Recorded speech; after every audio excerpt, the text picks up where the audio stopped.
हाँ तो भाई लोग, द बॉयज का सीजन 4 फाइनली खत्म हो गया है 8 एपिसोड्स के बाद, जहां पर हमने 8th एपिसोड में बहुत सारी चीजें देखने के लिए मिली है। एक ही एपिसोड में उन्होंने सीजन 5 का सेटअप कर दिया है, लेकिन जैसे कि मैंने पहले कहा था तो एकदम अननेसेसरी सीजन। लेकिन कुछ इंटरेस्टिंग चीजें हैं जो मैं आपको बताऊंगा, इसलिए तो हम लोग फैक्ट बॉय हैं। तो भाई हमने पिछले एपिसोड में बात की थी कि कैसे सीजन काफी स्ट्रेस्ड है बट वहीं पर एंजॉयबल भी है, जहां स्क्रिप्ट का एक इंपॉर्टेंट पार्ट मैंने कट कर दिया था, जिसकी वजह से मैंने यशु भाई से काफी गाली भी सुनी थी।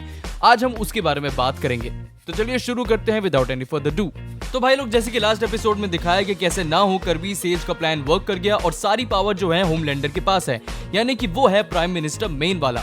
तो द बॉयज का पूरा नैरेटिव बेस्ड था 6 जनवरी 2022 के ऊपर। क्या आपको नहीं पता उसके बारे में? आओ चलो बताते हैं।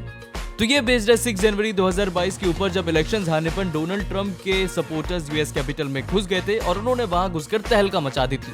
मानो ना मानो, बट यही वो पॉलिटिकल एजेंडा है जो कि दुनिया के सामने रख रहे हैं कि कैसे नॉर्मल लोगों का फुद्दू काटा जाता है। और होमलैंडर असल में डोनाल्ड ट्रंप है और उसके सपोर्टर्स डोनाल्ड ट्रंप के सपोर्टर्स से रेजोनेट करते हैं। अब तुमने ये पोस्ट तो देखा ही होगा, तो अब बताओ अमेज़न प्राइम वालों की क्यों फट गई? कि उन्हें ऐसी एक्सप्लेनेशन देनी पड़ी कि भैया हम नहीं है सिम्पसन्स, हमने 2023 में शो शूट किया था और हमारा कोई हाथ नहीं है रीसेंट डोनाल्ड ट्रंप के इंसिडेंट पर। क्योंकि उन्हें भी नहीं पता था कि बीसी जैसा वो दिखाना चाह रहे थे वो मैनिफेस्ट होकर रियल इंसिडेंट में बदल जाएगा एसिसिनेशन में। इसलिए उनकी फट गई और उन्होंने एपिसोड का नाम चेंज करके एसिसिनेशन रन से द बॉय सीजन 4 फिनाले रख दिया। उफ, तो ये था पूरा नैरेटिव और फाइनल प्लॉट इस शो का। अब आगे बढ़ते हैं। तो भाई सीजन 4 क्लिफहैंगर पर छोड़ दिया है, जहां होमलैंडर पावर में है, जनवरी का क्रॉसओवर हो चुका है, चोर पकड़े गए हैं, स्टारलाइट गायब हो गई है और एक बिग रिवील कि भाई ये बोलने लगी। बोल सकती थी। हालेलुया! मेरा यीशु यीशु मेरा यीशु यीशु।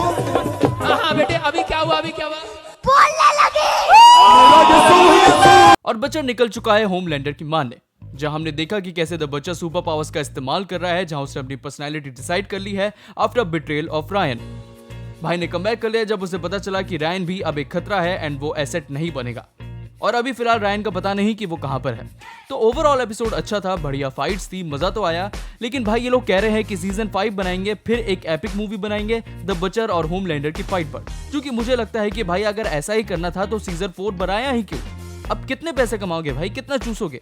क्योंकि भाई अब बंदे सीजन 5 देखेंगे, फिर मूवी का वेट करेंगे, 1 घंटे के पकाओ एपिसोड्स और भाई सब वो फैलाना ढिमकाना, फिर फाइनल मूवी देखेंगे, इतना वेट। खैर, तो यही था ओवरऑल एपिसोड 8 क्लिफहैंगर पर छोड़ दिया और अब हमें वेट करना होगा सीजन 5 का, जहां हम पहले डिस्कस कर चुके हैं कि सीजन 4 का कितना स्ट्रॉन्ग गेम था रेफरेंस का, और साथ ही में उन्होंने काफी सारे इश्यूज भी इस सीरीज के अंदर दिखाए हैं, जैसे कि चाइल्ड अब्यूज, रेसिज्म और भी कई सारी चीजें जो कि उन्होंने दिखाई हैं इस एपिसोड्स के अंदर।